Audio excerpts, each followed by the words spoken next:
so tempting to just throw right out in there, but there's that limb and there's that one. There's not a lot of room.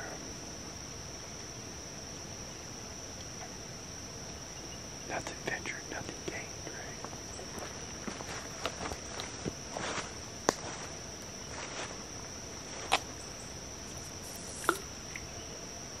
Well, it's kind of sad.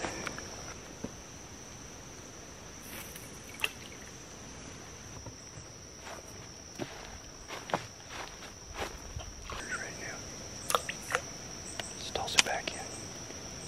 Tighten it up. There he goes. Didn't get him.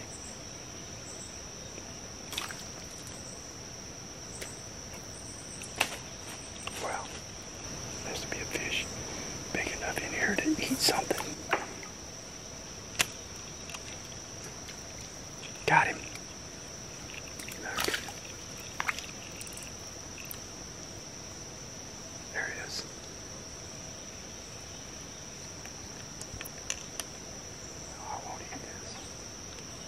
Not today.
Out of line.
That's a mighty big mushroom. Let's see. That's the size of my hand. That's a whopper. These are pawpaw trees, young saplings. There are no mature pawpaw trees in this area, so I'm assuming that the seeds got washed here because there's a big stand of them just north that way on the other side of the dam, and there's a big stand of pawpaw trees and they have fruit on them. But many times the seeds get out into the lake where they get washed away, and you know, from one stream to the next, and these seeds have been deposited here when there's a lot of water running, and this is a perfect place for them because they need very moist ground to grow. So in another 10 years or so, there will be pawpaw fruits coming on these trees.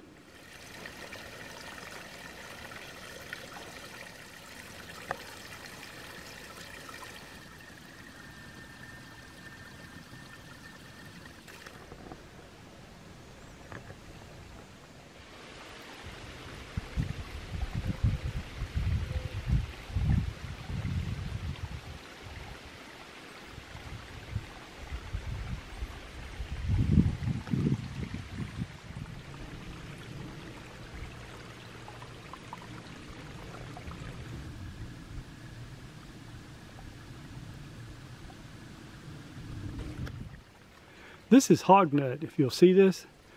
There's a story that kind of goes with that. I was doing some reading about these plants, and I never knew exactly what it was or why they ran so much. And you'll come back in the fall and there'll be lots of runners and things like that on them. But underneath is a little peanut, or a peanut-like, bulb. And in the past, the word groundnut or hog nut was used interchangeably. And the writer of the information I was reading said it was a slur to the American Indian. It was meant to be, as a racial problem, or just a slur to them as a people. And I thought, that seems kind of stupid, actually. Hogs love these things. If you have, wild hogs, and they root around, even from the 1800s, there was plenty of feral hogs running around, and they'll root these things up and eat them. And it's a peanut that's in the ground, so you could call it a ground peanut if you wanted to, or you can call it a hog nut because they grow out in the wild and hogs love to root them up. I think that's a more sensible idea than the fact that somebody went to all the trouble to try to slur the American Indian by saying that, oh, because you eat that, we're going to call it a hog nut. Come on, people. Smarten up.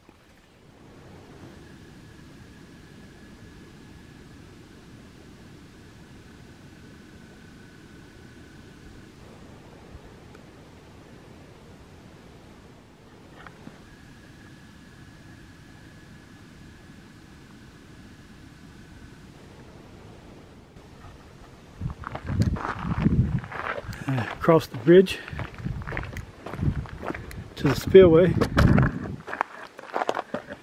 It's a unique construction, in my opinion.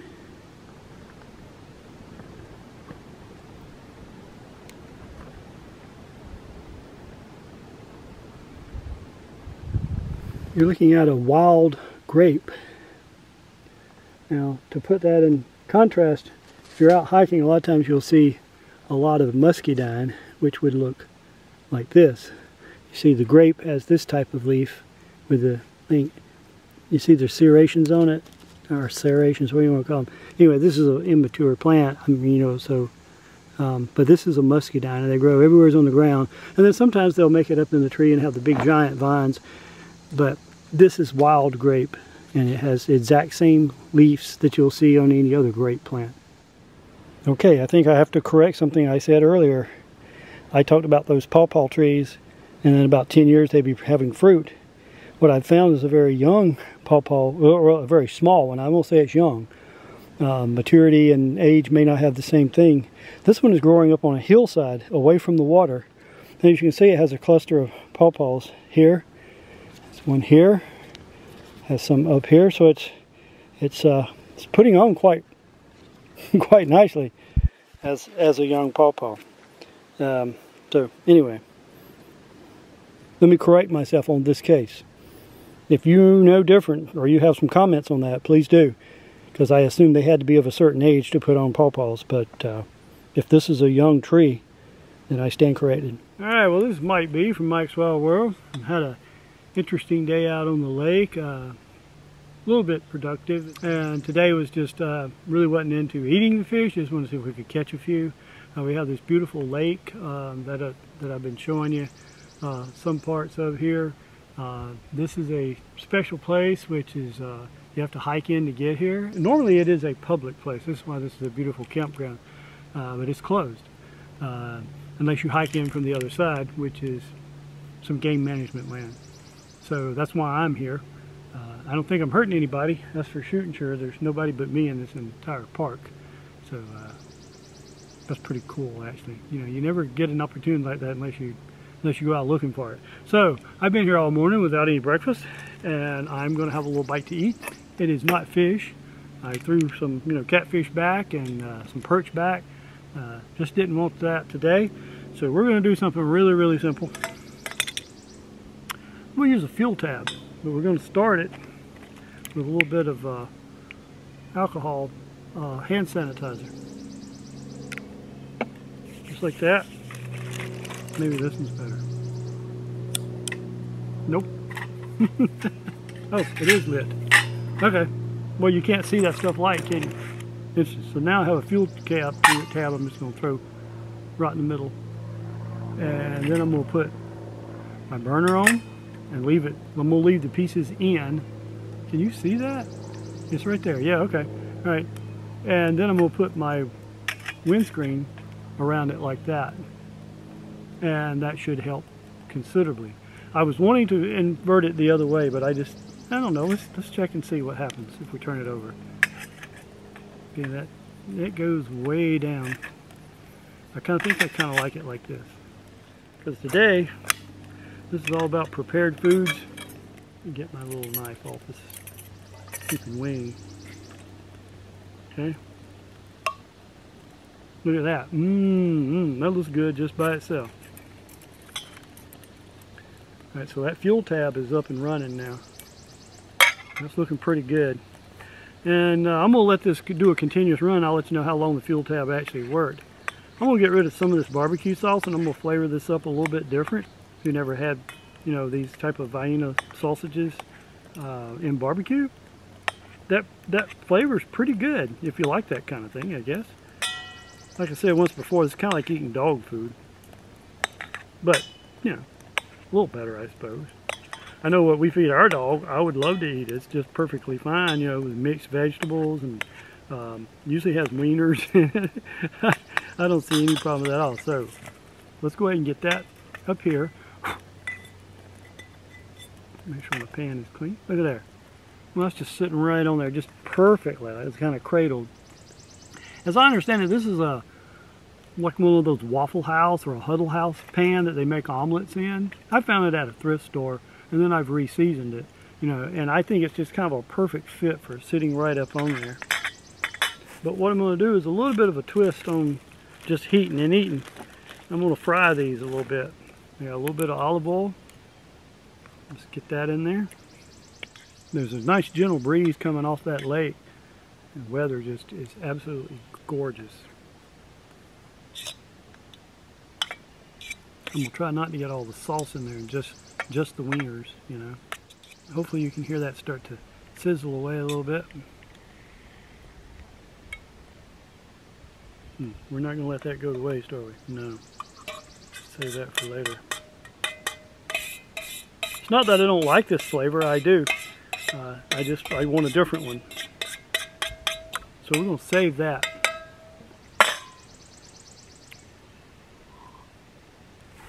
Not for very long though. What else is in here? Ah, there's coffee. There's some mushrooms. Oh, that would be great in there, wouldn't it? Yeah.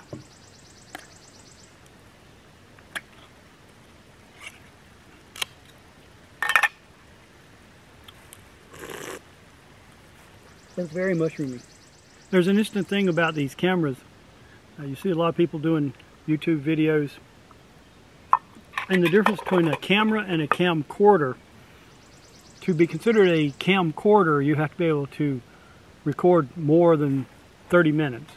Cameras that record video, like this one, can only record 29, 59, and then it has to cut off. And that's a teraflop that distinguishes between camcorders and cameras. And although the quality and the sound may be just as good as one or the other, you'll see a lot of people with the Canons or the Nikons, and they have the flip-out screen, and they look off to the side, just kind of like that. It's what it looks like. And it always looks like you're looking somewhere. Well, this particular camera has a flip-up screen, and I really prefer that type of camera. Okay, so I think it's going to need another fuel tab to achieve the heat that I'm looking for.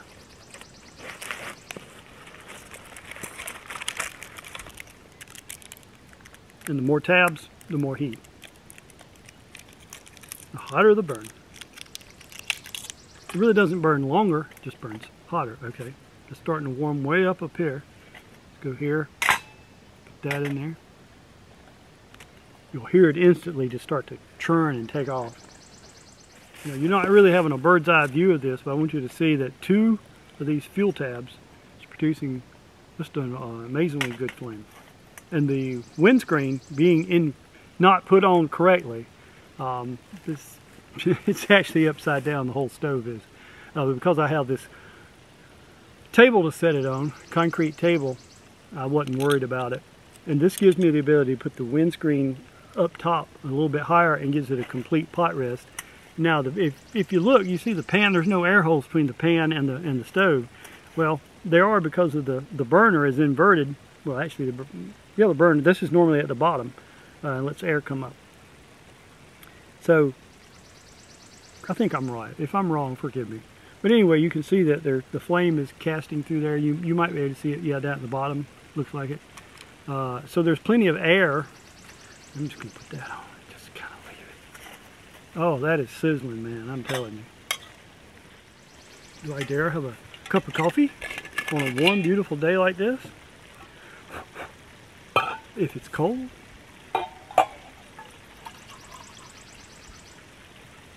Kind of like a, not a Starbucks, but a Mike Bucks. How about that?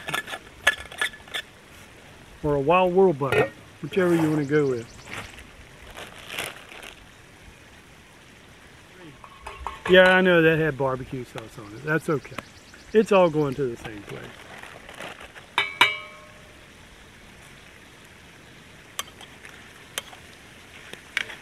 Yeah. She's browning up now. In another video, you saw me talk about Mikey sauce. You see, that's all the way too much salt, obviously, and it has all the sweetness in it you need too. So that's, I haven't found anything that doesn't work on. I have the recipe for that Mikey sauce in my last video, or maybe next to last video, of the turtle log jam, where there was, I think, 35 turtles on one log. If you hadn't seen that, I'll put a link up for it. You can click over on it, take a look. Well, now we've been into this for a few minutes. I'm going to show you the flame. That's 2 of these fuel tabs. And on a previous video, the box said 22 minutes per fuel cube, and I called that a lie. We'll verify that again today, whether we're going to get 22 minutes out of this. You know, we had one in and then a second one, so I'll see how it goes.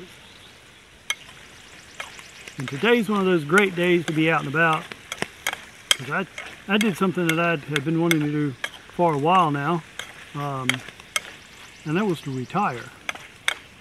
Yes, sirree. And I'm yeah, no, I'm going a little early. You know, but you do the math and you look at it and say, is that possible? Can I really do stuff like, you know, retire and stay home with the missus and, you know, do things that you really like to do? I like my work, or I did like my work. It was great.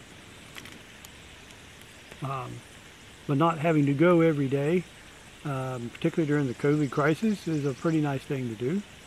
And I can stay home and work in the tiny shop. So I think what I'm going to do is I am going to put a little bit of heat on this coffee and transfer cups. That's my big cup. Okay, I don't see any reason why that needs to cook anymore. So the big cup can go in there. Top goes on. Now if this had an onion in it, oh, that'd be even better. Right, so I transferred it to a plate, you know, because I don't want it to be me, you know, fighting with the heat. I just wanted you to see what this is. And this is kind of a barbecue, beanie weenie, Mikey sauce kind of thing. Let's let that cool off a touch. While that was cooling, the camera decided to say, change battery pack. It's one of these little fellers just like this right here. And this is an original Canon. The other one is a Watson, if you've looked at those. I wanted to remind you that when you're buying your camera, consider one that has a battery either on the back or on the side, so that you don't have to take it off. I have to take the camera off of the tripod to change the battery, and I do not like that. This is the first camera I've had where that's what I had to do. Most of them were either, like I said, either on the side or on the back with my camcorder. Although it still works, I may not be in the exact same frame I was before, and that can be an issue if you're trying to put, you know, clips together. So think about that. When I said something about changing the battery on the bottom and that I didn't care for it on this particular camera, that's not why I bought this camera. What I bought the camera for was the zoom that is on it. And then look at this incredible amount of zoom as we back out. That's why I bought this camera.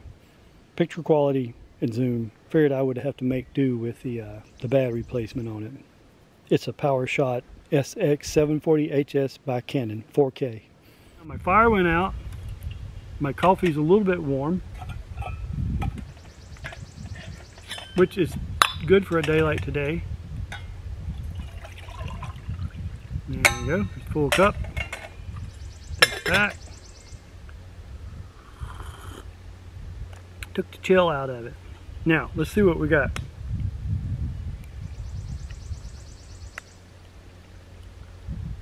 Now, if you don't like vanilla sausages, and you don't like mushrooms, you're not gonna like this.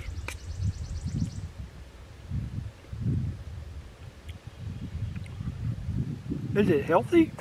Heck no. Got a couple of miles to hike out.